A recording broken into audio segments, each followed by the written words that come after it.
buenas noches. Esto es Hablemos de JavaScript con Camilo Montoya. Yo soy Camilo Montoya. Hemos hecho ya un capítulo con anterioridad. Eso fue el miércoles pasado. Fue un gran éxito, hubo bastante acogida y pues lo colgamos en YouTube y tuvimos bastantes visitas. La idea de hoy es seguir con el segundo capítulo y es el tema de la semana pasada. El tema de la semana pasada fue hacer un taller que se llama JavaScript en 14 minutos de una persona que se llama Jeremy Thomas. Y en esta ocasión veremos condicionales, operadores de igualdad, else y else if, loops, loops con arrays y crear funciones. Y creo que con eso daríamos por terminado el tutorial de Jeremy Thomas. La URL es esta para los que se pregunten todavía, entonces es bit.ly js-en-14.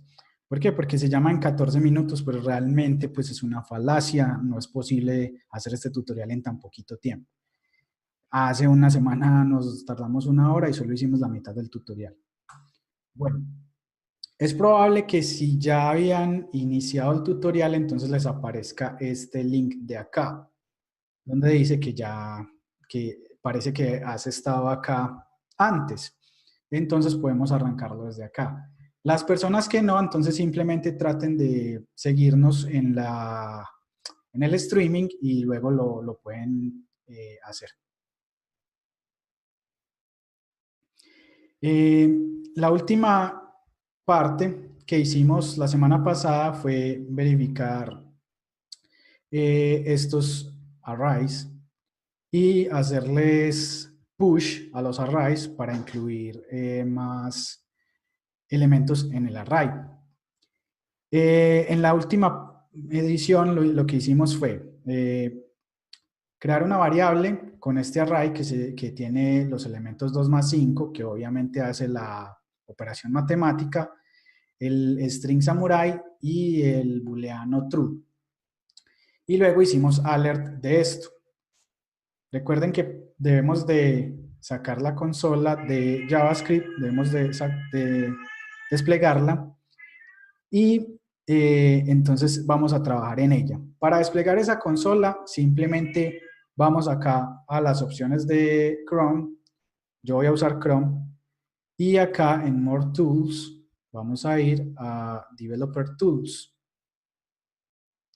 Y en Developer Tools está la consola. De pronto en Windows y en otros sistemas operativos cambia un poco, pero por ahí encuentran la consola. Bueno, entonces vamos a hacer el último ejercicio que hicimos la semana pasada, que fue este. Lo que hicimos fue pegar este código acá y simplemente el alert nos va a desplegar los valores si es verdadero o falso, si el array incluye ninja. ¿Por qué? Porque lo que estábamos viendo era este método includes, después de haber visto la parte de push. Bueno, al no encontrar un ninja al no encontrar el string ninja dentro del array, lo que nos devolvió fue un falso. Si por ejemplo hacemos solamente la parte de my things includes ninja, acá directamente, vemos que la consola nos devuelve un falso. ¿Por qué? Porque no hay ningún elemento en el array myThings que sea el string ninja. Entonces, por tal motivo, es falso. Eso es una comparación. Bueno, a manera de un hecho, cuando lidiamos con booleanos, normalmente las palabras true y false son raras. Es decir, nunca usamos true o false como tal para este tipo de comparaciones. Lo que pasa es que ese true o false viene siendo el resultado de alguna comparación o de alguna función. Entonces es allí donde esas comparaciones se hacen. Por ejemplo, también se pueden hacer con comparaciones mayores o menores que de números. Recordemos de la clase pasada que window.innerWidth es el ancho de la ventana Recordemos que el objeto window es el objeto principal de JavaScript, que lo habíamos mencionado en la clase pasada, que lo podemos ver directamente en la consola y que es este objeto. Recordemos que innerWidth es uno de las propiedades de este objeto y que están en orden alfabético, y acá vemos innerWidth. Sin embargo, innerWidth no es exactamente el ancho de la ventana completa, sino de la parte donde se despliega código HTML, que es hasta acá, hasta este punto de acá. En este caso, entonces, lo que hacemos es movernos y vemos aquí arriba, se me desaparece cada vez que me dejo de mover, pero arriba vemos el ancho y el alto de la parte que está desplegando la interfaz de usuario de la gráfica, de la página que estamos en este momento. Entonces, como ven, si me muevo, pasa de 780 y algo a 800 y algo en ancho, y en alto no cambia porque no estoy cambiando el alto. Entonces, supongamos que lo dejamos ahí en 755 y vamos a hacer la comparación que nos están dando acá en el tutorial. Si le damos ahí, entonces la comparación es verdadera. ¿Por qué? Porque dejamos el ancho en 755 y 755 es mayor que 400. Entonces nos devuelve el booleano true. Pero volvamos a hacer la comparación pasándolo a menos de 400. Y volvemos a hacer. Entonces, en este caso es falsa. Entonces, las comparaciones siempre devuelven un valor falso o verdadero. Por ejemplo, si yo digo que 2 es mayor que 1, entonces es verdadero. Pero si yo digo que 1 es mayor que 2, es falso. Por tal motivo, siempre las comparaciones son las que realmente nos ayudan con estos valores resultados de los booleanos. Y esto es para algo que vamos a ver en las siguientes pantallas del tutorial. Bueno, ¿qué hicimos acá? Hicimos lo siguiente.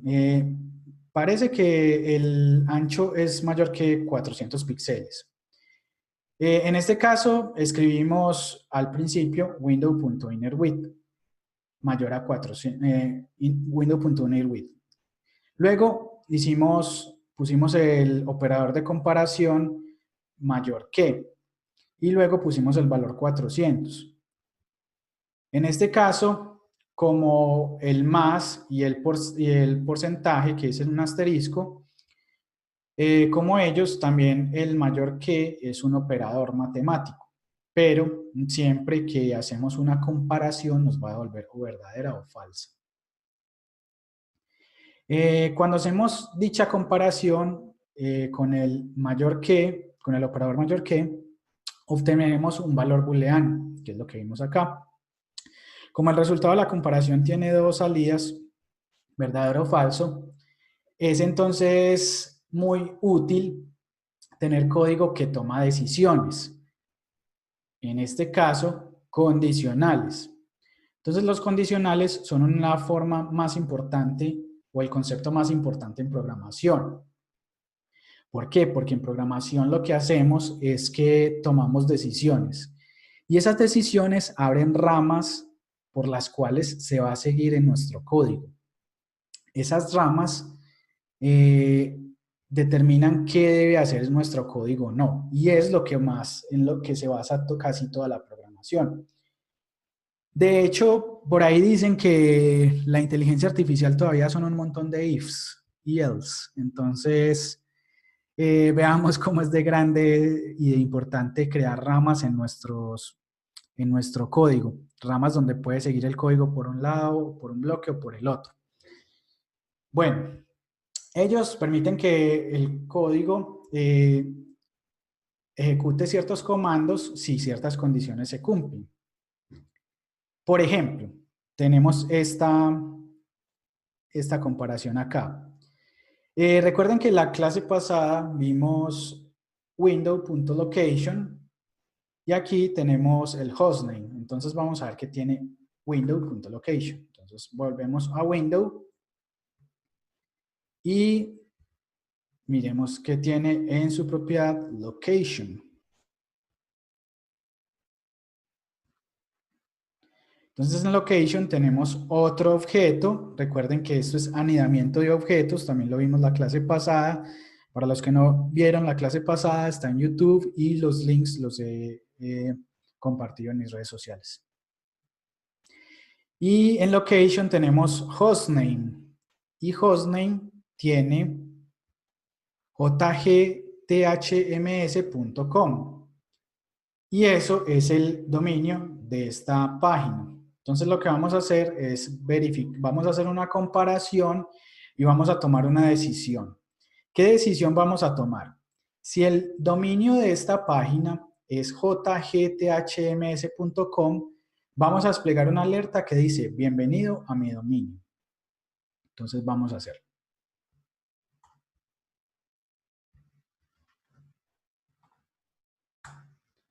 Y perfecto, como la condición sí se cumple, entonces tenemos bienvenido a mi dominio.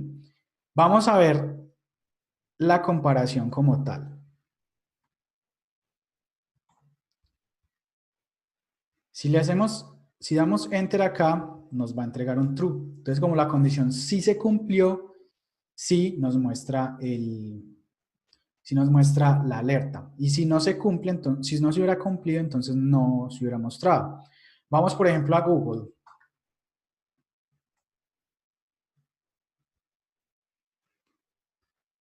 Y copiemos, abramos la consola y copiemos el mismo código.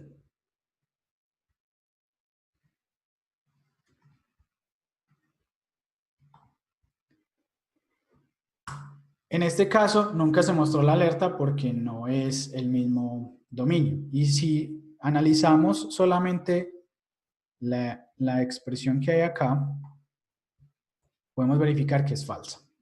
¿Ya? En este caso, se utiliza el doble igual. Vamos a ver qué es lo que significa.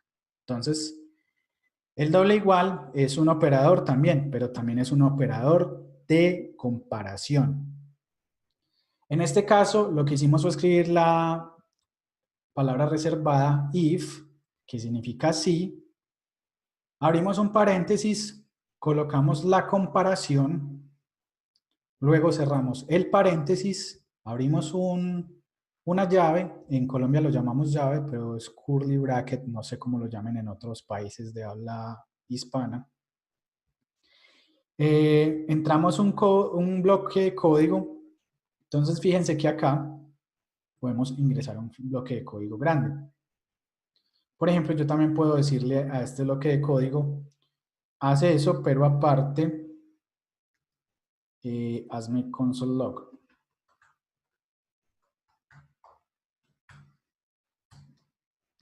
De la palabra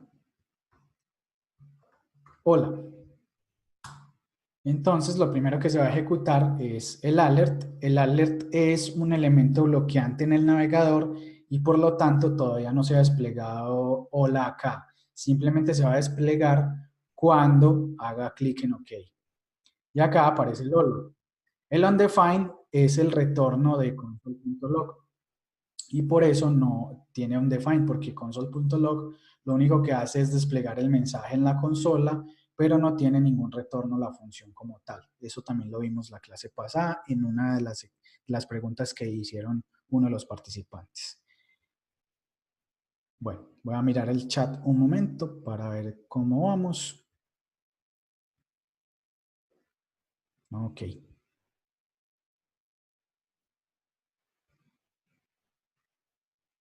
En este momento, ¿están viendo la pantalla de mi computador o tienen problemas? Por favor, me escriben en el chat. Sisas. Ok, estamos melos.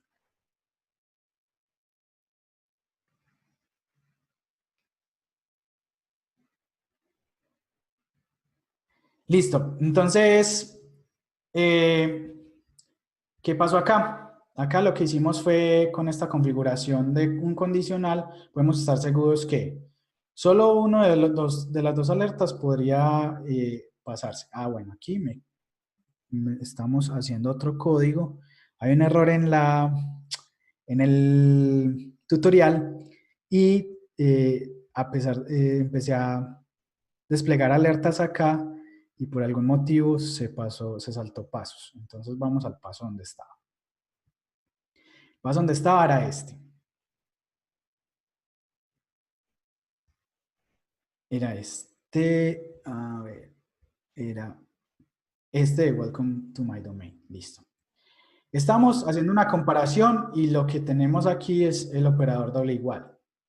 Hicimos lo mismo, usamos doble igual y alert welcome to on my domain.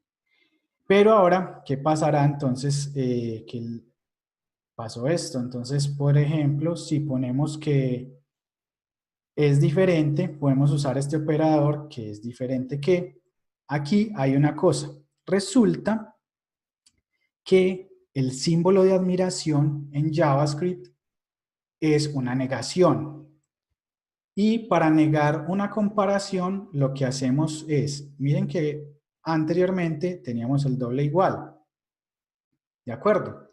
Pero cuando queremos comparar que no es igual, solamente negamos uno de los iguales.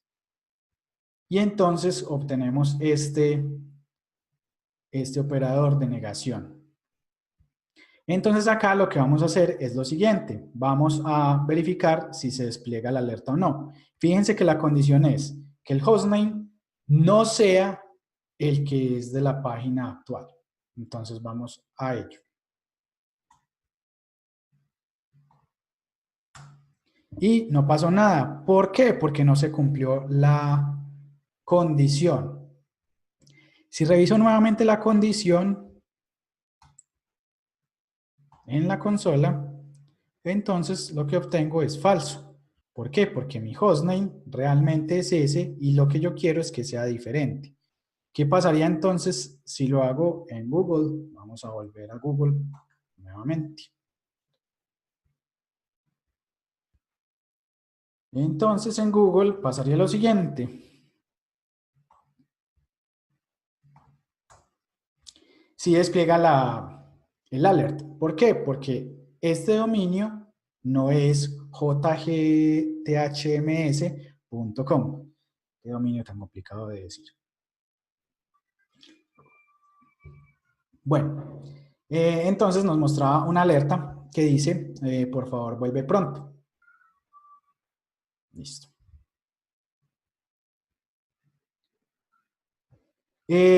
Al intentar ejecutar este snippet, este pedazo de código de acá, vamos a ver que no hizo nada, que no disparó ninguna alerta. A no ser que este tutorial esté copiado en otro dominio. En este caso, si el tutorial por algún motivo alguna persona lo tomó y lo puso en su página, en su propio dominio, pues no va a mostrar la alerta porque es una negación. ¿Qué pasaría si queremos manejar ambos casos simultáneamente? Entonces, en este caso, existe otra palabra reservada que se llama else. Entonces, acá es donde a veces cuando uno no habla inglés, le entran dudas. Y lo que debemos es como analizar la porción de código como tal. Esta porción de código es la siguiente.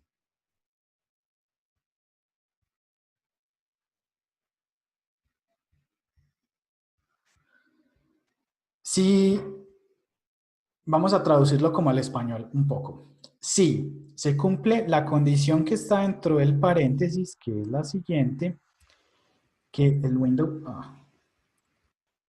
se nos fue el tutorial. Bueno, nuevamente.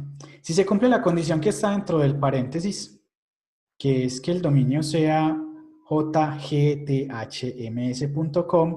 entonces va a mostrar, nosotros leemos entonces cuando empezamos el corchetes, perdón, la llave. Entonces vamos a desplegar la alerta con un emoji aquí. Y si no, en cambio, podría traducirse esta, en cambio, si no pasa esta condición, entonces vamos a desplegar esta otra alerta. Entonces, ¿qué pasaría si hacemos esto en la misma página del tutorial? La misma página del tutorial debe desplegar una de las dos. Y desplegó Welcome on my domain. ¿Por qué? Porque se cumplió la primera condición y la otra no cumple y por lo tanto sale de su ejecución. Entonces termina el programa. Listo. Ahora hagamos algo.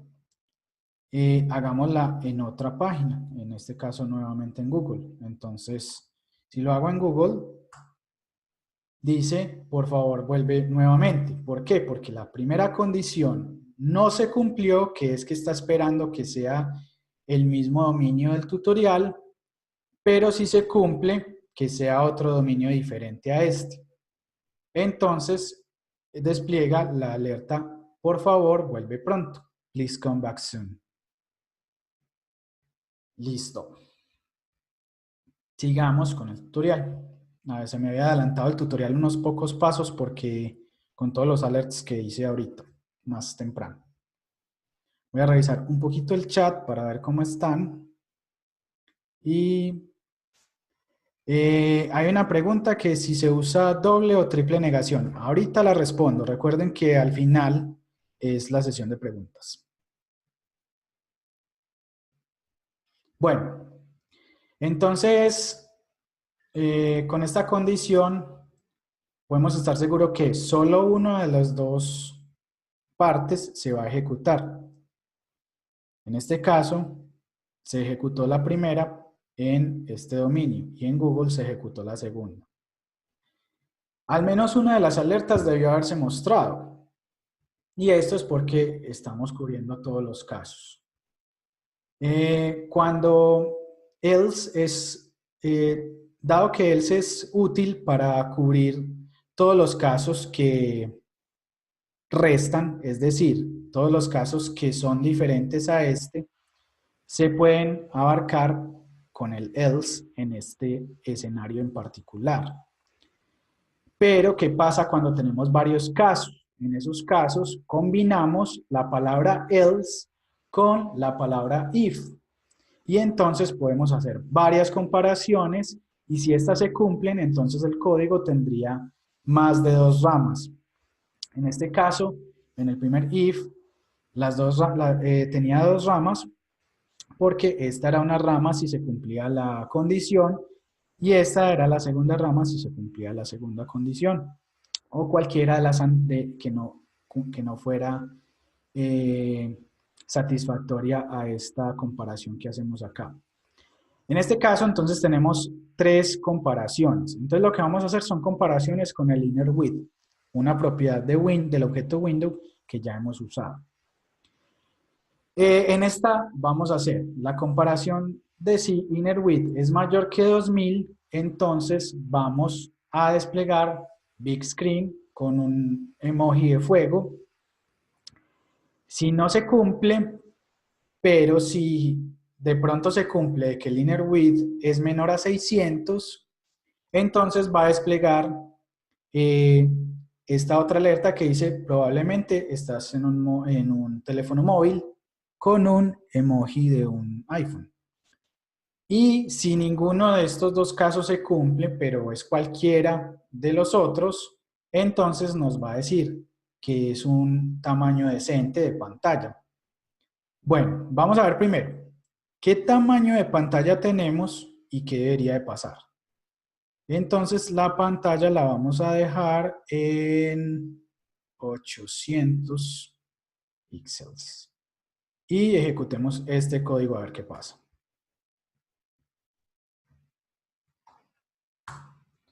Lo que pasó es que la pantalla es de 800 píxeles. Entonces, el ancho de la pantalla, de donde se despliega el HTML dentro del navegador, que yo dejé fue de 800. ¿800 es mayor a 2000? No. Entonces, no ejecuta esta porción de código. Luego, verifico. Pero entonces el ancho de pantalla es menor a 600. Si es menor a 600, entonces nos hubiera desplegado esta. Pero no cumplió ni con esta ni con la segunda, entonces lo que hizo fue entrar al tercer else, que maneja los casos que no se están teniendo en cuenta en las anteriores comparaciones.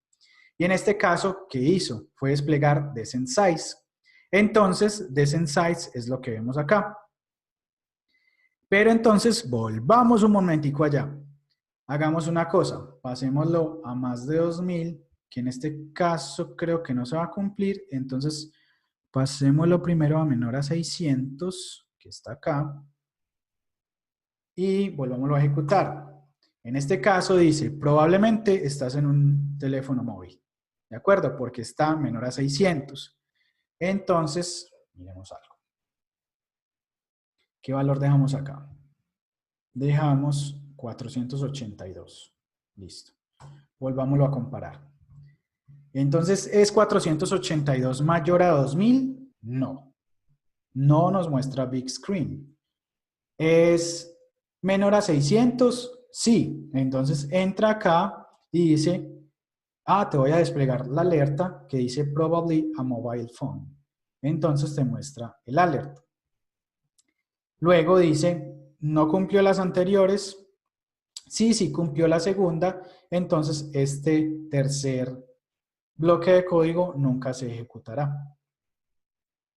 Ahora bien, para poder usar una pantalla mayor a 2000, mi ancho de pantalla no da esa cantidad. ¿Por qué? Porque yo estoy en una computadora pequeña. Y si acaso llegamos a 1199 acá.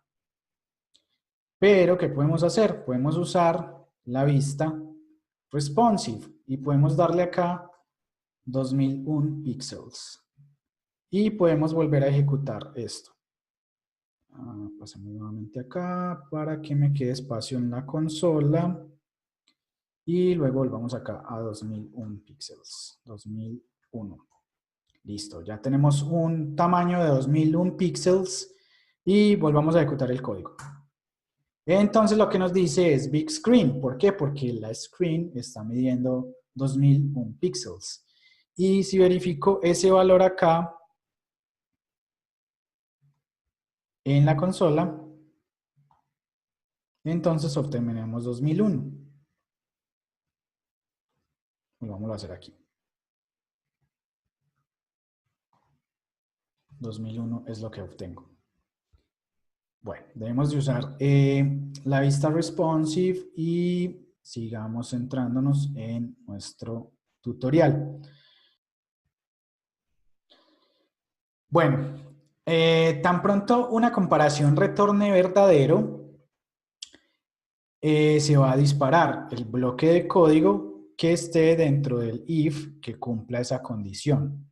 Si no, entonces no se va a cumplir y no, por lo tanto no va a ejecutar esa porción de código. El else siempre va a ejecutarse siempre y cuando las condiciones anteriores no se cumplan. Y es decir, si en algún momento tenemos un else sin un if combinados, siempre esa condición se va a tener que cumplir al final. Bueno, en este patrón de palabra clave y paréntesis, la combinación de ellos, también pasa a existir otro concepto que es esencial en programación. Vamos a ver qué es. Los loops. Este es verdaderamente importante.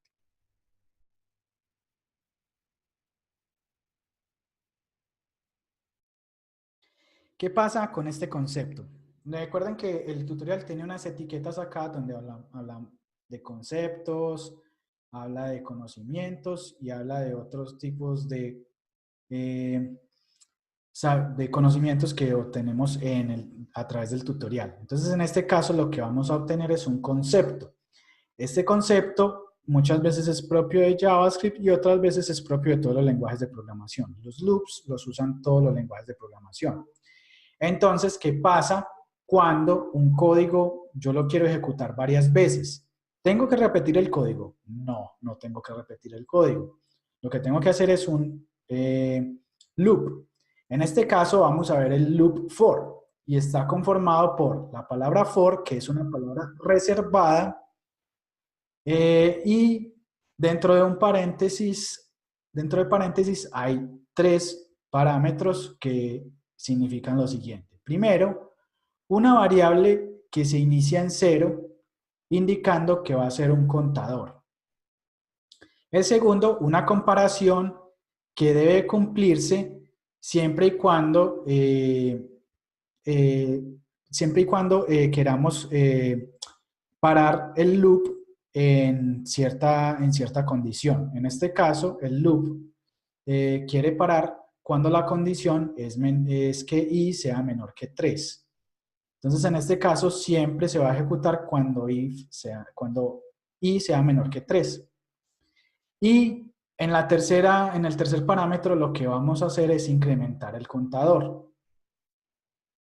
Entonces, en este caso, vamos a ver qué pasa con este loop. Lo que estamos haciendo acá es que cada vez que se ejecute, incremente la variable en 1.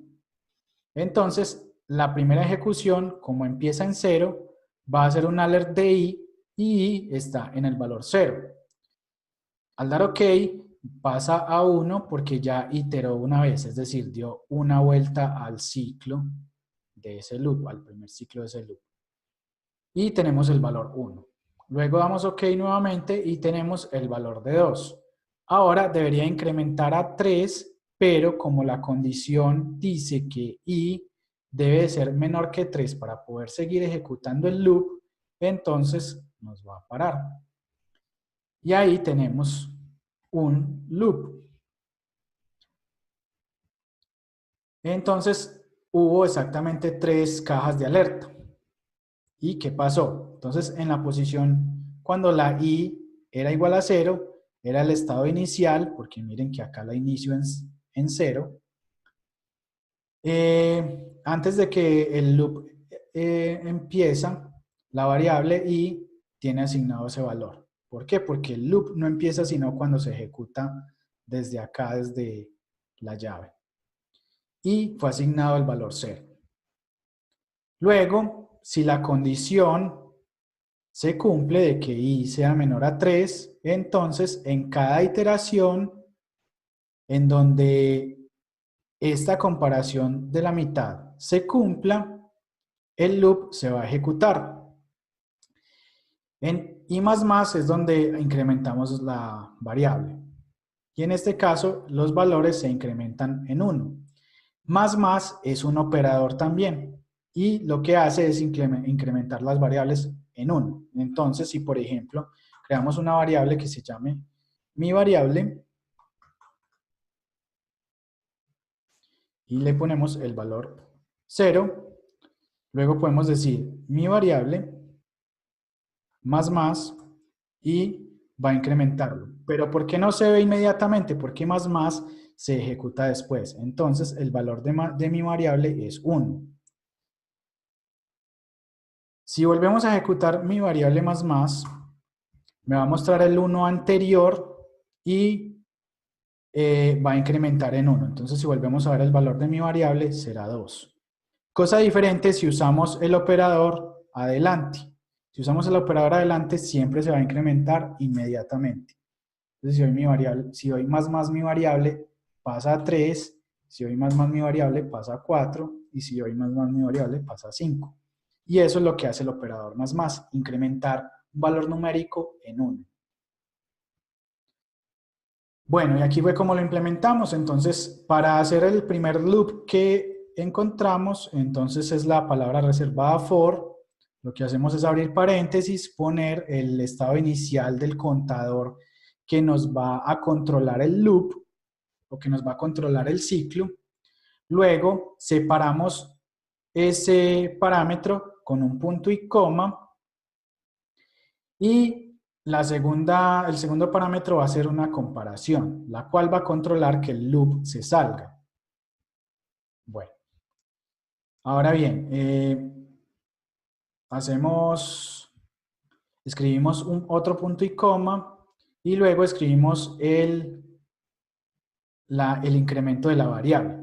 Otra cosa que podemos hacer es que podemos incrementar la variable en varios, en varios números o en un incremento mayor a 1. En este caso, por ejemplo, voy a hacer otro for donde el incremento sea de 10. Entonces lo que yo puedo hacer es un más igual. Y ese más igual lo que va a hacer es incrementar siempre, sumarle 10 a la variable que tenga como control. Y vamos a decirle que pare cuando la variable sea mayor a 100. Y ejecutemos este pedazo de código. Lo voy a hacer rápido para que veamos. 10, 20, 30, 40, 50, 60, 70, 80, 90. Y el 100 no se muestra porque 100 no es menor que 100.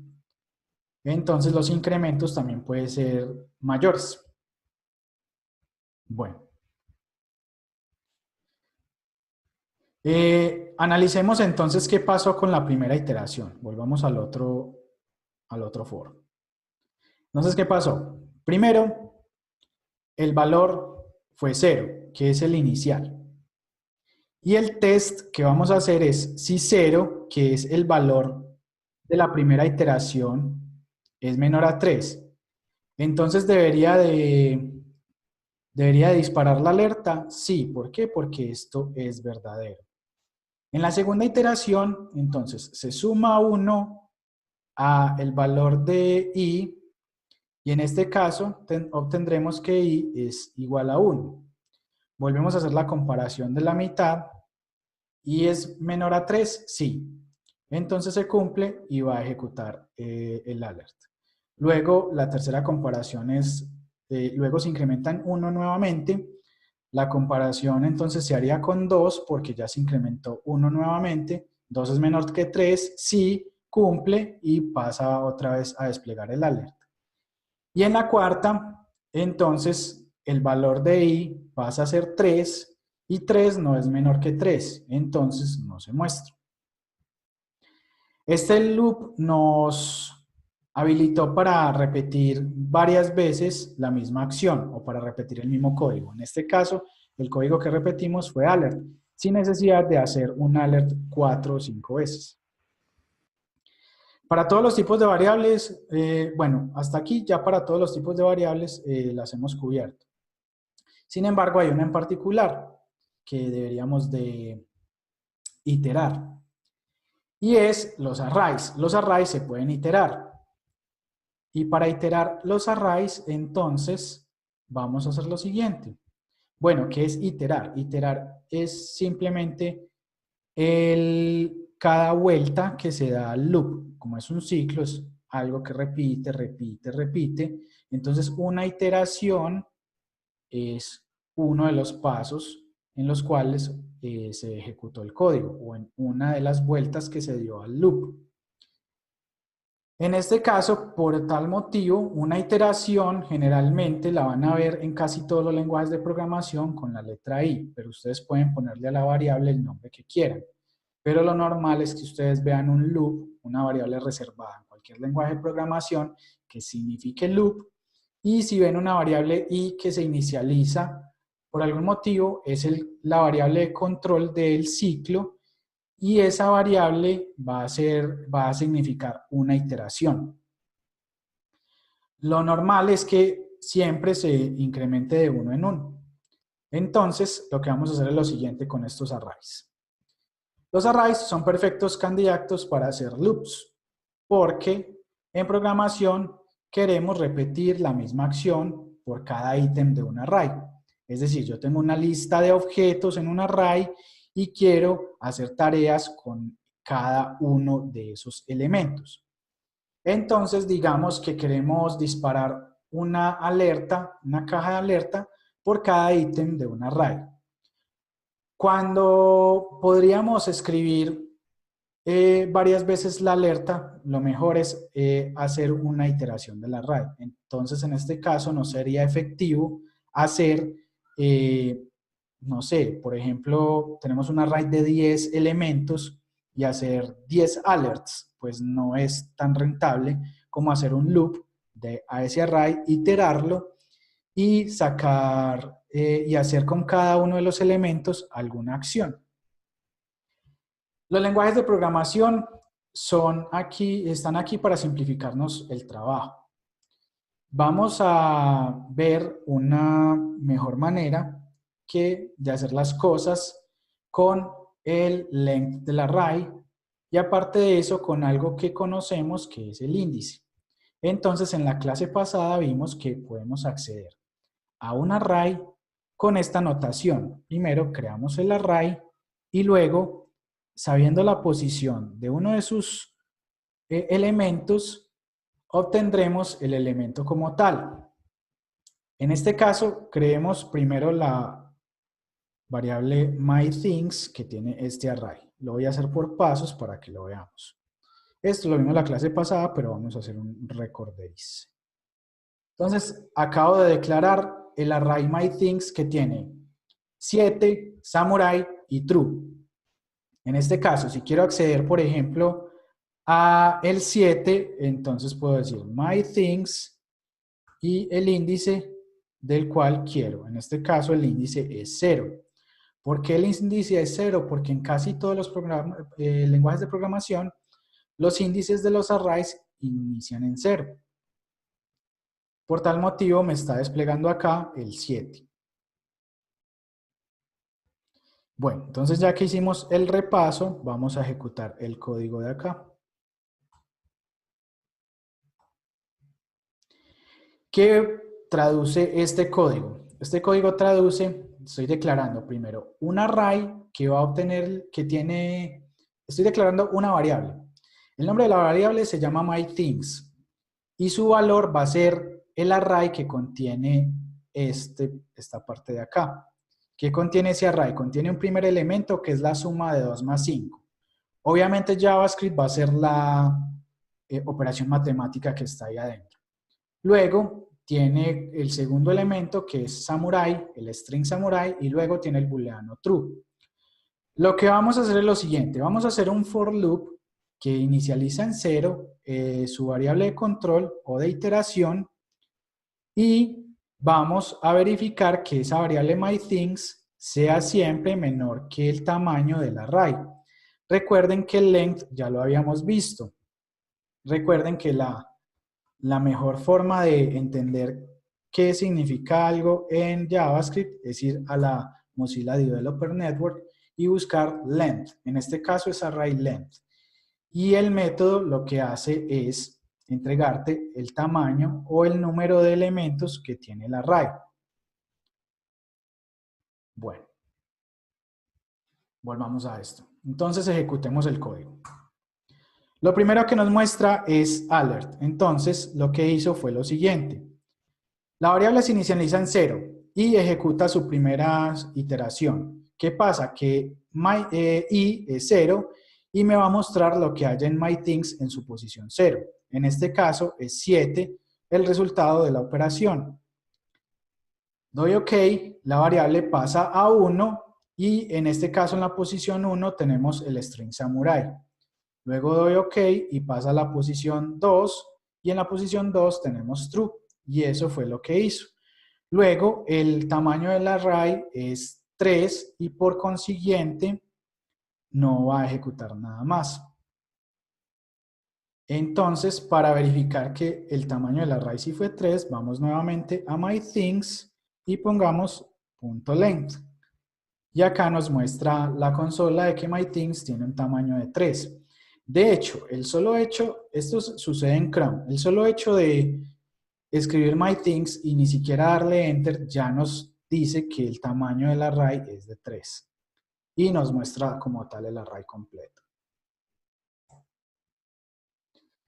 Bueno, uno a uno, cada uno de los ítems fue desplegado en la caja de alerta. Cuando estuvimos usando el loop, simplificamos el proceso de ir por cada ítem. Es decir, yo podría también ir por cada ítem haciendo alert. Entonces yo podría decir alert myThings 0 y luego alert mythings 1, pero no tiene sentido. Lo ideal es simplificar el código y hacernos la vida más fácil con un loop. Bueno, pero el tutorial puede estar pensando algo, puede intuir que estás pensando algo, que debe de haber una manera mejor de hacer las cosas y podemos chequearlo. En este caso es el for each loop. Entonces, miremos que la sintaxis aquí cambia un poco. ¿Qué cambió acá? Que tenemos el array y tenemos un método for each que recibe otra función. Y lo que hace este for each, si lo traducimos del inglés, sería por cada, y en este caso ítem, entonces por cada ítem vamos a ejecutar una línea de comando en JavaScript, que en este caso sería una alerta. Entonces, para traducirlo al español de una mejor manera, primero, estamos declarando una variable que se llama myThings y su valor es el mismo array que hemos usado constantemente alrededor de las dos clases que van. myThings es un array y como tal tiene un método que se llama for each. Si vamos a la MDN, podemos verificarlo. La MDN tiene un buscador acá, que hace 8 días no lo había encontrado, o como estamos en array, como array length fue lo que vimos, entonces estamos en la sección de arrays y lo podemos encontrar también acá. Entonces busquemos for each y lo encontramos acá. Entonces fíjense que for each es parte de los arrays y por lo tanto no lo encontraremos en otro tipo de variable a excepción de las que tengan también este método. El ejemplo que da la MDN es el siguiente: declarar un array y hacer un for each de cada elemento. La descripción del método nos dice lo siguiente: el método for each ejecuta una función que se provee una vez por cada elemento del array. Es decir, cualquier función que le pasemos al método for each va a recibir primero como parámetro el elemento actual. Es decir, acá tengo 3 elementos, pero cada vez que itero voy a ir recibiendo A, luego voy a ir recibiendo B y luego voy a ir recibiendo C. Y ejecuto lo que hay adentro. Entonces, si por ejemplo hago un console log, lo que va a hacer es desplegarme en consola cada uno de los valores de los elementos del array. Entonces, rodemos este ejemplo acá y la consola nos muestra A, B y C. Volvamos al tutorial y ejecutemos el código. Limpiemos la consola, peguemos y vamos a ver. Entonces lo primero que nos muestra es el número 7, que es el resultado de esta operación. Luego nos muestra el string samurai y por último nos muestra true. Y entonces así se hace un loop con el método for each que pertenece a los arrays. Entonces vamos a ver qué ventajas tiene esto. Entonces las ventajas que vimos es que no hay una variable de control envuelta y esto nos ayuda, por ejemplo, a que esa variable de pronto no sea corrupta por otro valor que le inyectemos por error. Segundo, que no necesitas acceder el length del array porque for each ya es capaz de deducir cuál es el tamaño del array. Y tercero, no necesitas usar el index porque esta función que pasa por acá, por el for each, va a recibir cada ítem. ¿Por qué? Porque for each, que es el método, le va a pasar cada uno de los ítems a la función. Entonces, como tal, el nombre de variable que pongamos acá siempre va a ser por cada iteración cada elemento de cada iteración perteneciente a la iteración actual del for each del array. Y por tanto, hace alert de cada uno de los elementos. Recordemos que la sintaxis de la función alert tenía un parámetro. Tenía alert y el parámetro, ¿cierto? Si te fijas, el for each tiene exactamente la misma sintaxis. Entonces tiene la función for each y un parámetro. Pero el parámetro fue esta función que le pasamos acá. En este caso, el parámetro es esa función y tiene 3 líneas. Entonces, lo que usamos fue unas cuantas funciones y métodos. ¿Qué funciones usamos acá? Usamos la función alert, que es un método de window. Ya en clases anteriores vimos el método push, que es un método de los arrays para inyectarle más elementos o para adicionarle más elementos. El que vimos al principio de esta clase, que fue como un repaso de dónde íbamos en la clase anterior, que es includes, que también es un array method, y for each, que también es un array method. Ahora vamos a ver cómo se llama a una función y qué significa esto. Entonces vamos a crear una función. Entonces aquí como información es crear una función customizada, crear una función personalizada o de código propio.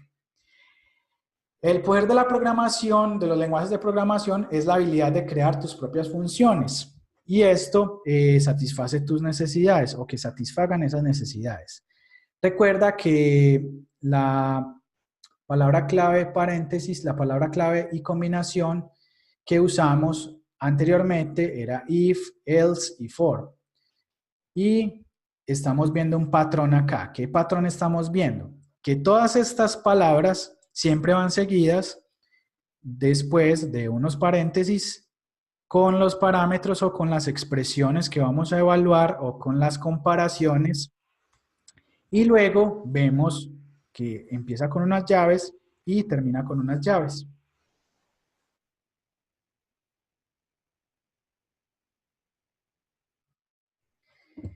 ¿Qué pasa acá? Este patrón lo vemos en todo lado y es como creamos funciones.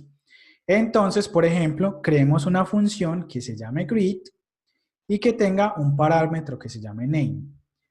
Entonces, la podemos llamar de la siguiente manera. Primero, creamos la función, entonces ponemos la palabra reservada function. Luego ponemos el nombre de la función, que ese es arbitrario y lo podemos poner como queramos, es el nombre que nosotros decidamos ponerle. Luego va a recibir un parámetro, ese parámetro si queremos lo obviamos y si no lo ponemos, en este caso lo vamos a poner y el nombre del parámetro es el nombre que queramos también. Luego abrimos las llaves y ponemos una porción de código que queremos que se ejecute. Esto con el fin de que probablemente tengamos código que tenga varias líneas de código y que no queramos estar repitiendo. Entonces podemos reusarlo en varias partes de nuestro programa. En este caso, vamos a ver qué pasa con esto. Entonces lo primero es declarar la función. Vamos a declararla acá. Esta función todavía no existe hasta que no dé enter. Ya la función quedó declarada. Luego, si reviso acá, entonces tenemos greet y es una función. ¿Cuál función es? La que acabo de declarar. De hecho, cuando lo accedo directamente en la consola, me muestra que es una función que se llama greet, el name y todo lo mismo que declaré. Y si nos fijamos, ahí como un tooltip nos sale exactamente el mismo código que tenemos, que acabamos de escribir.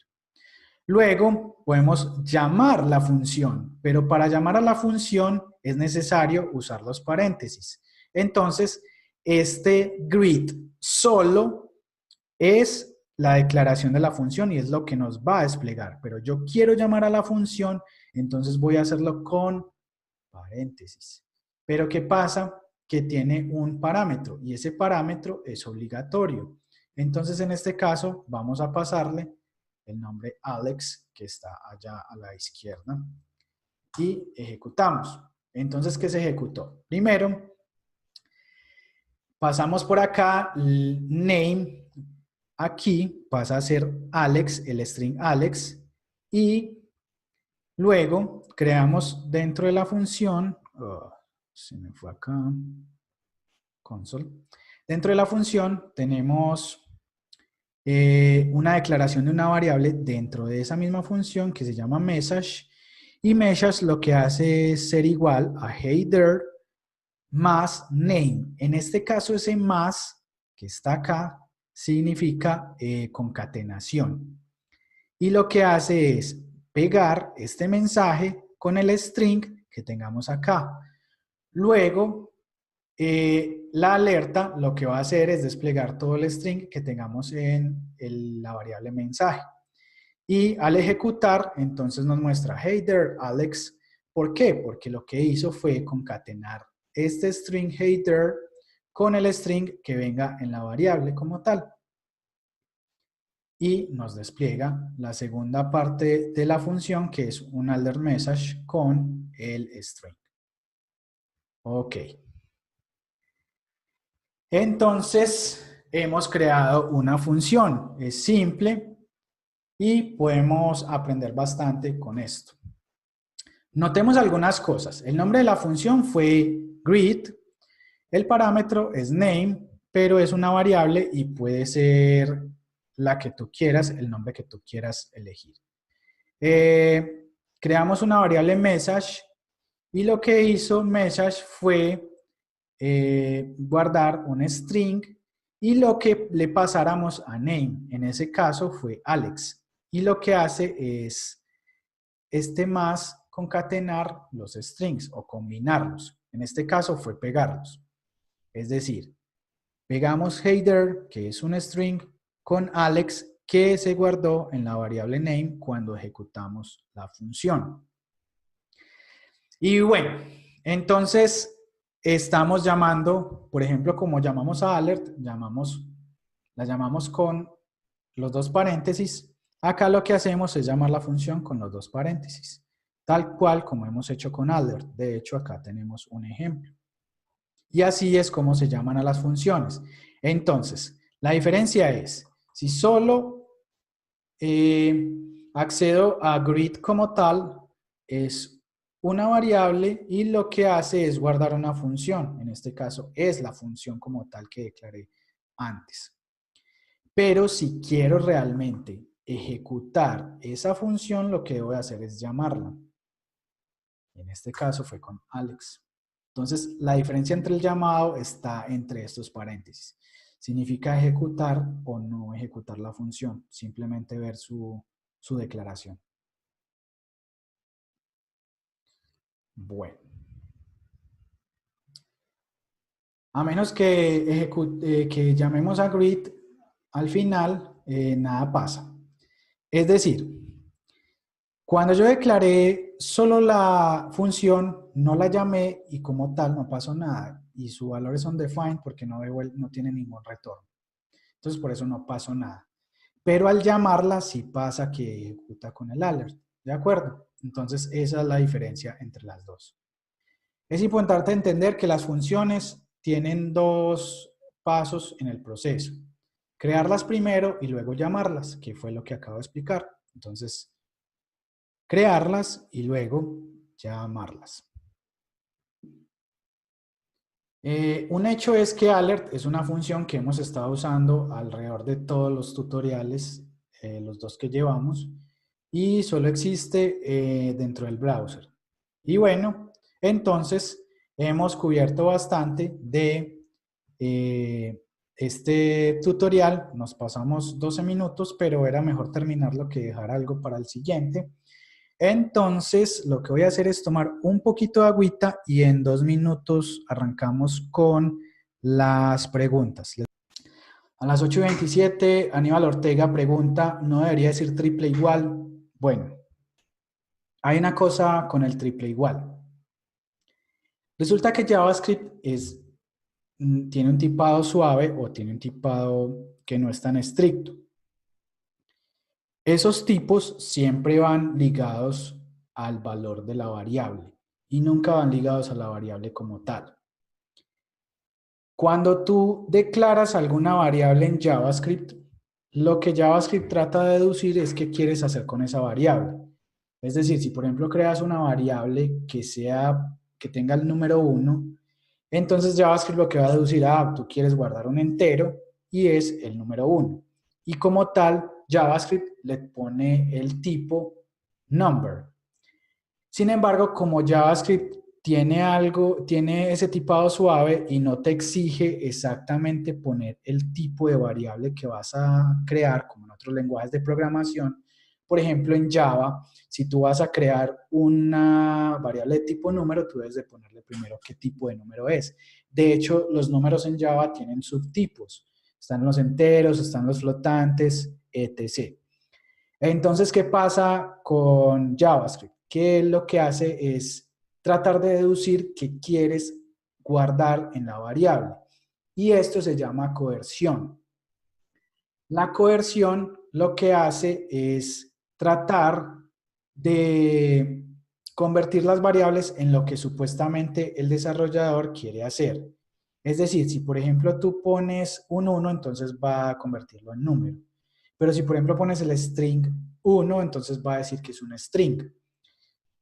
Y la comparación se hace con el doble igual si no quieres comparar los tipos. Entonces, por ejemplo, si yo tengo el número 1 en una variable y el string 1 en otra variable, yo lo puedo comparar con el doble igual y él va a decir que es verdadero. Pero si yo le digo al string, al número 1 y al string 1 con triple igual, que si son iguales los comparo y va a pasar que es falso. ¿Por qué? Porque lo que hace el triple igual es, aparte de verificar el valor, va a verificar el tipo de variable. Entonces, vamos a ver un ejemplo, que es el mismo que acabo de dar. Vamos a correr la consola un poquito más grande, por aquí, y vamos a aumentarle el tamaño. Entonces, la comparación es la siguiente. Supongamos que tenemos 1, ¿cierto? Entonces, JavaScript va a saber que es un número. Entonces, lo primero que voy a hacer es guardarlo en una variable. Entonces, llamémoslo variable 1, igual a 1. Y yo puedo hacer cualquier cosa con esa variable 1, que tengan los métodos de los números. Entonces, por ejemplo, pasarlo a string, pasarlo a toFix, pasarlo a exponencial y varios más. ¿De acuerdo? Luego tenemos el string 1. El string 1, a pesar de que 1 y 1 son el mismo valor, uno es de tipo número y el otro es de tipo string. Entonces, tengo el string 1 y fíjense que cuando termino de tipear, el igual lo pone entre las comillas. Vamos a llamar variable 2, entonces a declarar esa variable, var variable 2, y guardemos el string 1. Listo. Ahora, hagámoslo primero con los valores. ¿Qué pasa si yo digo que 1 es igual a 1? Es verdadero. ¿Qué pasa si yo digo que 1 es triple igual a 1? Siguen siendo verdaderos porque son el mismo tipo de variable, el mismo tipo de valor. Pero ¿qué pasa si yo le digo, por ejemplo, que 1 es igual al string 1? En el doble igual solamente va a verificar valor. En cambio, con el triple igual va a verificar valor y tipo. Como no son del mismo tipo, por tal motivo nos va a dar falso. ¿Por qué declaré las variables antes? Porque quiero mostrarles algo. Y es que a esas variables les podemos decir que nos retornen ciertas cosas. Entonces, por ejemplo, yo puedo decir a la variable 1, voy a ir a esa variable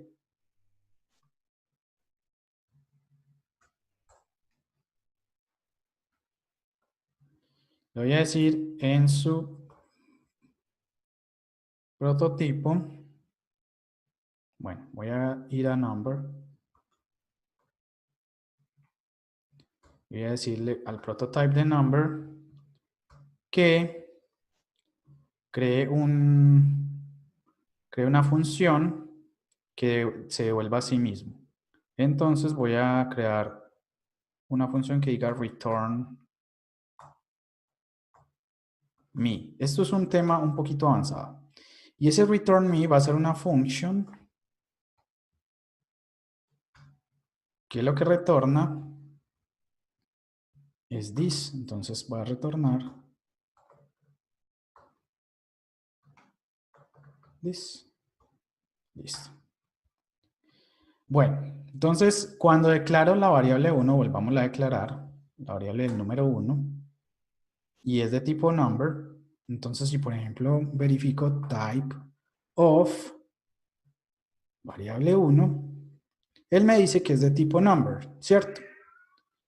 Si digo type of variable 2, es del tipo string. Ahora bien, ¿por qué volví a declarar variable 1? Porque como va a tomar el prototipo de número, porque JavaScript lo coerciona a ese tipo de valor, lo que quiero es usar esta función para verificar algo. Entonces lo que voy a hacer es decir variable 1 punto return me y que me retorne a sí mismo.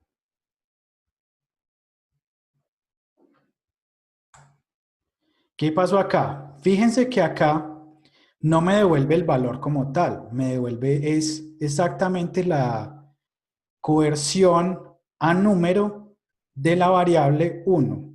Y fíjense todo lo que tiene. En el prototype tiene un valor y el valor es 1. Entonces es un valor primitivo. Y en el prototipo vemos todas las funciones que tiene el objeto number de JavaScript. Y como tal, el valor está acá, es 1. Y tiene también, por ejemplo, un método que dice value of. Pero siempre el valor primitivo de esta variable es 1. Si hago lo mismo con string, entonces va a pasar algo similar. Voy a ir primero a string. Voy a hacer algo parecido a esto, pero con string.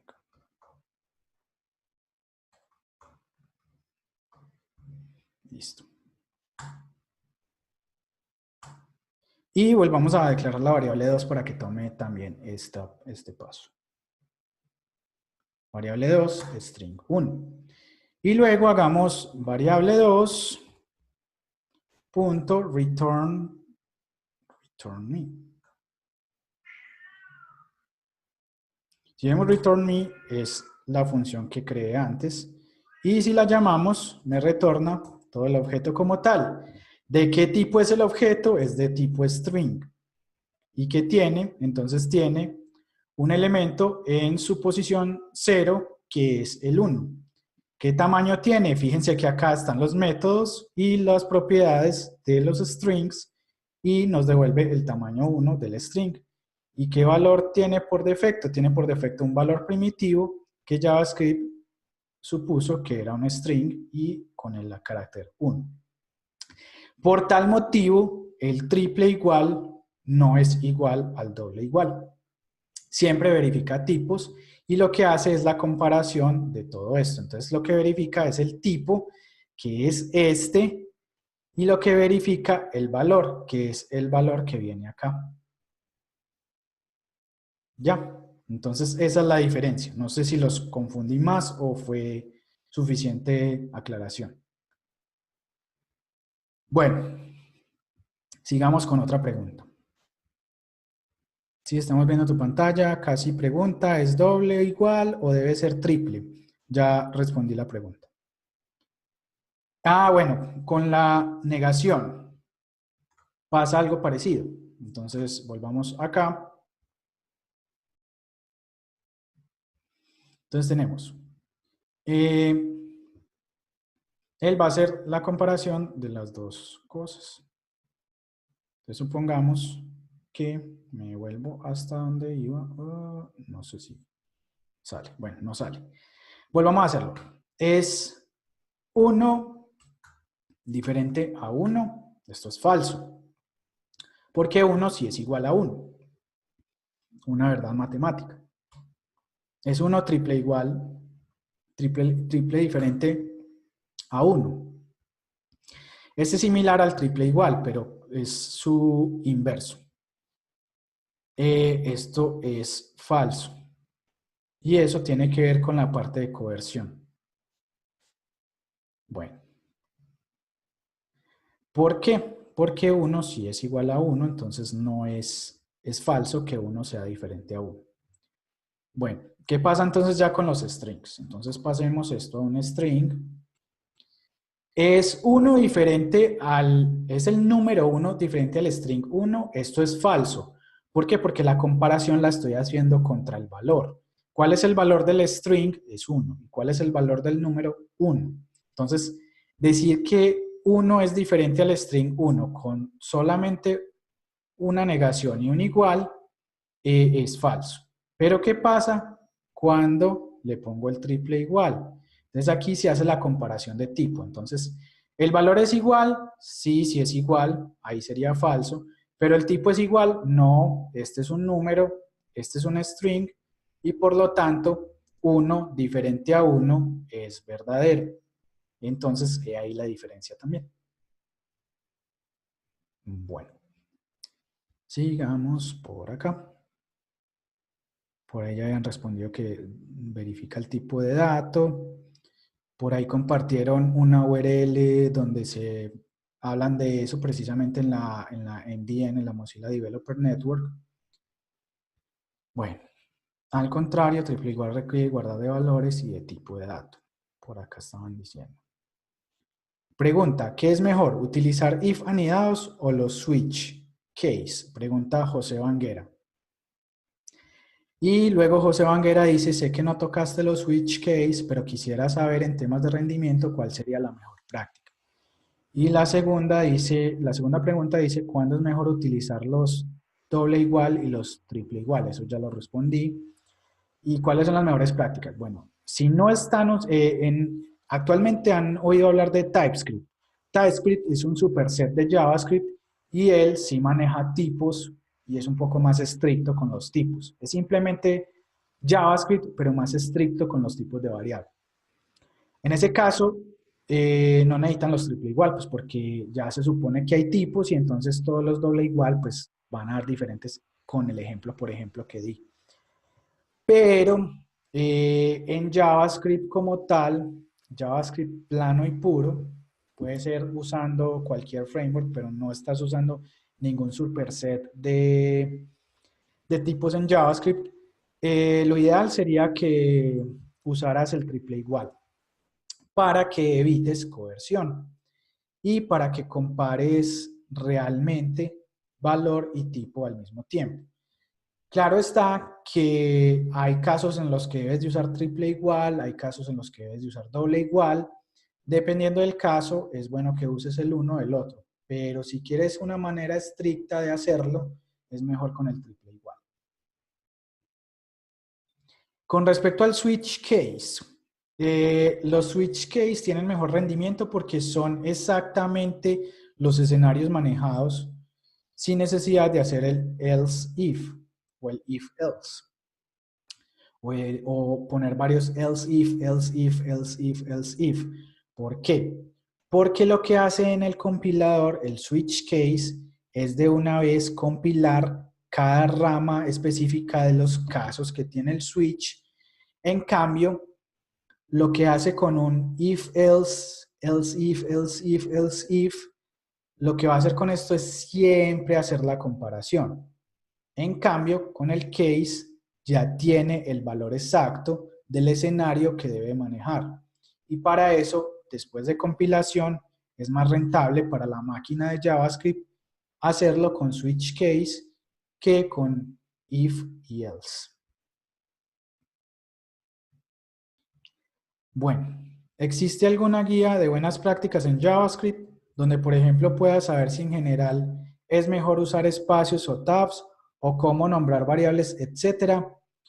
Hay una guía de varias empresas y de hecho hay una herramienta que se llama ESLint y lo que se ha creado es que las empresas que han creado estos estándares de cómo manejar ha sido más como relacionado al estilo de programar. Como JavaScript es tan suave con los tipos y esto, la verdad, el estilo que tomes es realmente tuyo y es algo que es opinionado, es decir, es tu opinión, tú opinas que es la mejor manera de hacerlo. Sin embargo, esto puede crear conflictos en los equipos de trabajo. ¿Qué puede pasar? Que a un desarrollador le gusta, por ejemplo, los strings con comillas dobles y al otro le gustan con comillas simples. Entonces, venga, no entremos en una discusión de algo tan trivial y más bien usemos el estándar de alguna de las empresas. Por ejemplo, cuando usas React, generalmente React usa JavaScript y no se ha salido tanto de JavaScript. Y Airbnb tiene un set de reglas para ESLint, que es un verificador de estilo de código. Y lo que hacen la mayoría de desarrolladores React es usar ese set de reglas. Hay otras empresas que tienen otro set, tú puedes crearle el tuyo propio, pero la verdad, las buenas prácticas en JavaScript requieren es más que todo hacer código que no sea bloqueante al event loop, que más adelante lo veremos, y pues, ¿qué más hay de buenas prácticas en JavaScript? No, normalmente las buenas prácticas las das tú o tu equipo o con el tiempo vas adquiriendo esas buenas prácticas. Sin embargo, voy a buscar por la guía, si hay una guía ya, probablemente en Medium haya una guía de buenas prácticas de JavaScript. De hecho, busquémosla de una vez para que salgamos de las dudas. Hay un blog que se llama Medium, es medium.com, precisamente donde puse la primera parte de Hablemos de JavaScript.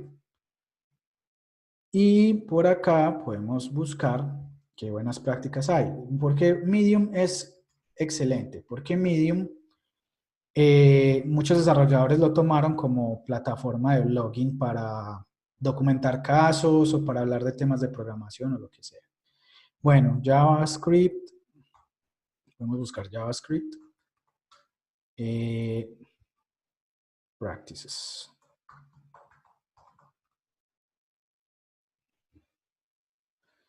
Entonces, por ejemplo, aquí tenemos varios best practices for a clean and performant Angular application. Bueno, eso es basado más que todo en Angular. Pero para Angular hay un tipo que se llama John Papa y él creó una serie de documentación donde te dice o te aconseja cuáles son las mejores prácticas para Angular. Y de ellas se han tomado cosas para JavaScript también. Entonces, de hecho, yo como Angular es uno de los frameworks que ya tiene más tiempo de vida en el mercado, los frameworks después de Angular tomaron algunas buenas prácticas de ahí. No sé, Good Engineering Practices, While Working Solo. Siempre pasa un argumento a tu función de JavaScript. Son cosas, son opiniones. JavaScript es un lenguaje opinionado. Y como es tan como es tan suave con su tipado y como no es tan estricto, generalmente son opiniones de varios desarrolladores más experimentados que dicen, mira, te, te decimos que podrías hacer esto, te decimos que podrías hacer esto otro. Entonces mira que, por ejemplo, este programador acá habla de algo de pasar siempre un solo parámetro a una función de JavaScript y tendrá sus razones para hacerlo y si entramos al post podríamos verificar eso. Mejores prácticas para alto performance y escalabilidad en Node.js Applications también. Podríamos googlear a ver qué más hay.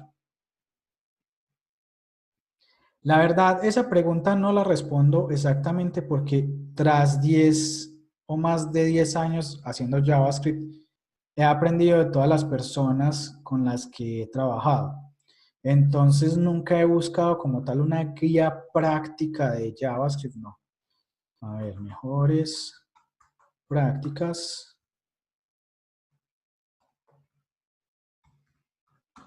en JavaScript. J es la forma correcta. Ahí la tienes. J es the right way. Y está en español. Qué bacán. Entonces, no sé, léanla, me cuentan y si es buena documentación, la estaré compartiendo. La voy a pasar por aquí por el chat. Y esta pregunta, para no perderme ahorita más adelante, esta pregunta fue a las 9:18 para poder volver a tomar el chat apenas pase esta, apenas comparto.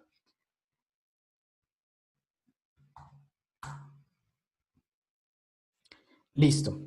La siguiente pregunta es de Yamid Vélez. La anterior pregunta era de Rafael y la siguiente es de Yamid Vélez.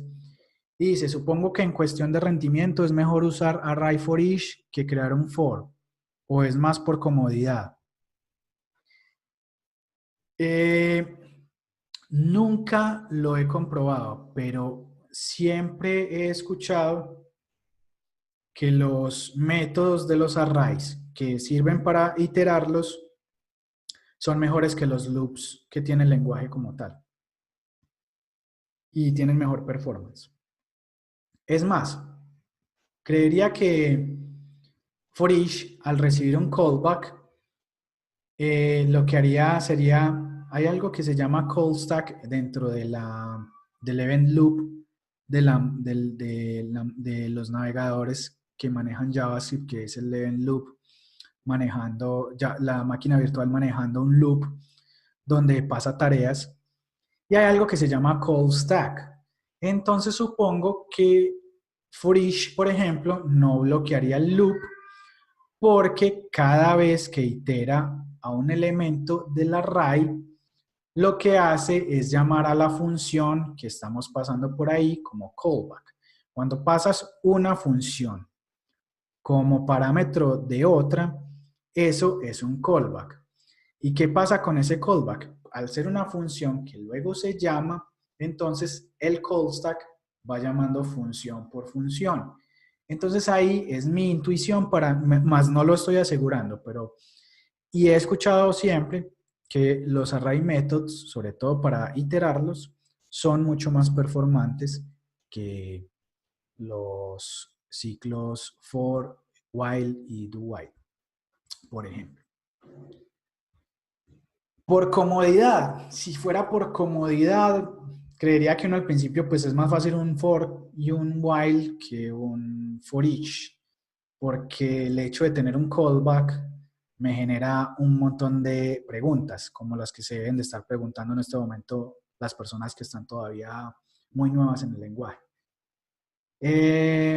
Pero por performance creo que sí es mejor los array methods. Bueno. Y lo último es que tengo una pregunta en YouTube. Se supone que no iba a contestar preguntas en YouTube, pero debido a que sobran todavía 5 minutos, vayan haciendo más preguntas. Si tienen más preguntas, voy a ir mirando la pregunta de YouTube.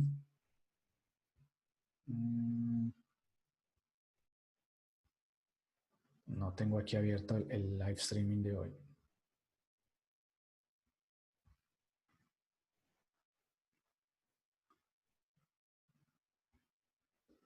Y la pregunta es, a ver, si se escucha, si está ok, hay que anotarse o se llega y ya. Llegó. Juan Pablo Ortega, si hablas de ir al Meetup, no tienes que inscribirte, solo asistir. ¿Existe este tipo de guía, pero en español? José Rodríguez que pregunta eso. ¿Existe este tipo de guía, pero en español?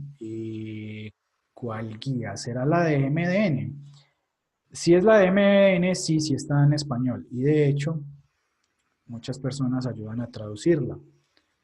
Y esa guía, lo que pasa es que yo tengo mi equipo en inglés y por eso no me la muestra en español. Pero por acá, no, yo creo que si voy es directamente a un método, supongamos length, creo que me sale la parte de donde le puedo cambiar el idioma. Miren acá, languages, y está en un montón de idiomas. Y de hecho la gente ha ayudado a añadir traducciones. Lo que pasa es que la mayoría de desarrolladores pues van entendiendo a leer inglés y pues lo leen en inglés. Lo que sí sé es que cada vez que salen cosas nuevas del lenguaje, no, la traducción no es inmediata. Porque Mozilla primero es una fundación, no es sin ánimo de lucro. Ellos crean la documentación en español, perdón, en inglés, porque ellos son de Estados Unidos. Y segundo, pues si esto lo hace es la comunidad, pues obviamente va a salir la documentación y ya cuando algún voluntario haga la traducción, pues entonces va a aparecer en la parte de español, pero por lo tanto, siempre la documentación en otros lenguajes que no sea inglés va a estar, va a estar un poquito atrasada. Hay pregunta acá en el chat de Zoom. ¿Y qué tal es el for in y el for off? Estos son loops que se fueron agregando en ECMAScript 6 en adelante. ECMAScript es la especificación del lenguaje de JavaScript y esa especificación ha ido cambiando. La versión más conocida de ECMAScript 6, perdón, de ECMAScript es la 6 porque hizo mucho revuelo en el 2015 porque ya habían 5 versiones anteriores y la 5 duró muchos años. Y el lenguaje no había evolucionado en todos esos años. Si no estoy mal, creo que ECMAScript 5 data de aproximadamente entre 2011 y 2013, pero no estoy asegurando el dato porque las fechas no son algo que recuerdo muy bien. Eh, Ellos sirven como para hacer más legible el ciclo for, el for in y el for off. Los vamos a ver más adelante cuando veamos for in, perdón, cuando veamos temas de ECMAScript 6. Entonces, en ese caso, pues hablaremos en su debido momento. Hablando de Max 6, pregunta José Vanguera. Bueno, la anterior pregunta fue de Angelit Jacob. Gracias, Angelit. Estate pendiente de los videos. Sé que a veces es difícil conectarse cada miércoles en vivo, pero se están colgando en YouTube y pues en algún momento voy a responder la pregunta. Créeme que voy a buscar tu correo porque me llegan los correos cuando se inscriben a este y te respondo, si en algún momento no te vi por ahí, te voy a responder esa pregunta en el correo con el video donde hable de eso. Bueno, hablando de ECMAScript 6, pregunta José Vanguera, ¿cuándo se usa función flecha y cuándo no? A ver, la función flecha es una función anónima. La función flecha es algo que siempre es una expresión. ¿Qué es una expresión en el lenguaje o en cualquier lenguaje de programación? La manera más fácil de identificar una expresión es la parte que está a la derecha de un igual cuando estoy creando una variable, cuando estoy declarando una variable. Entonces, por ejemplo, var, mi variable, igual a el string hola. El string hola, la parte que está a la derecha del igual, es una expresión. Esta función no puede existir por sí sola como la función que yo declaro como function. Entonces es una de las dos, es una de las diferencias más grandes, que no puede coexistir por sí sola. Entonces lo que debe hacerse es meterse dentro de una variable para poder reusarla. Entonces siempre va a ser una función por expresión. Más adelante voy a explicar qué es eso de expresión en detalle y por qué la función flecha tiene eso. Lo otro es que el scope y el ámbito de la función cambian un poco. Entonces, no es igual el scope de una función creada con function y otra creada con flecha. Más adelante lo vamos a ver. Sin embargo, hay cosas por las cuales mucha gente empezó a usar flecha. Primero, que casi siempre estamos haciendo cosas con funciones anónimas y la función flecha también da un poco de acorte del código, porque muchas veces la flecha puede ser el retorno de la función y como tal hace que el código sea un poquito más limpio. Pero más adelante vamos a hablar de ellas para no adelantarnos en el tema. Bueno, pues por tiempo un pequeño ejemplo en la consola o más adelante lo veremos. José, más adelante lo veremos. Y voy a volver a YouTube.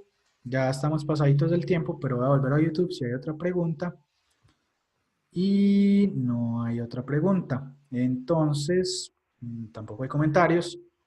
Bueno, muchachos, entonces damos por terminada la sesión. Muchas gracias a los que estuvieron en Zoom. Compartan esto con más personas. Recuerden que es gratis. Nos vemos dentro de 8 días, o sea, dentro de una semana, el miércoles a las 8 de la noche, hora Colombia. Y las otras horas, pues no me las sé de memoria, pero creo que es 9 de la noche, perdón, 7 de la noche México, 9 de la noche eh, Bolivia y no me sé las otras. Bueno, igual lo estoy publicando en redes sociales y se pueden dar cuenta de la hora en que se puede dar. Y si no alcanzan, entonces va a estar en YouTube. Bueno, muchachos, muchas gracias a todos y que pasen una feliz noche.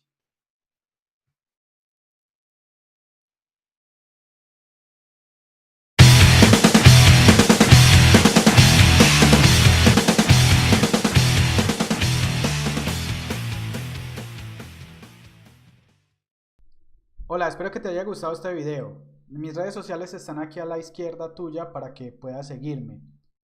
Suscríbete al canal y dale like para que puedas seguir viendo más videos. Y recuerda que esta sesión se graba todos los miércoles en vivo con personas en Zoom de 8 de la noche a 9:30, hora de Colombia.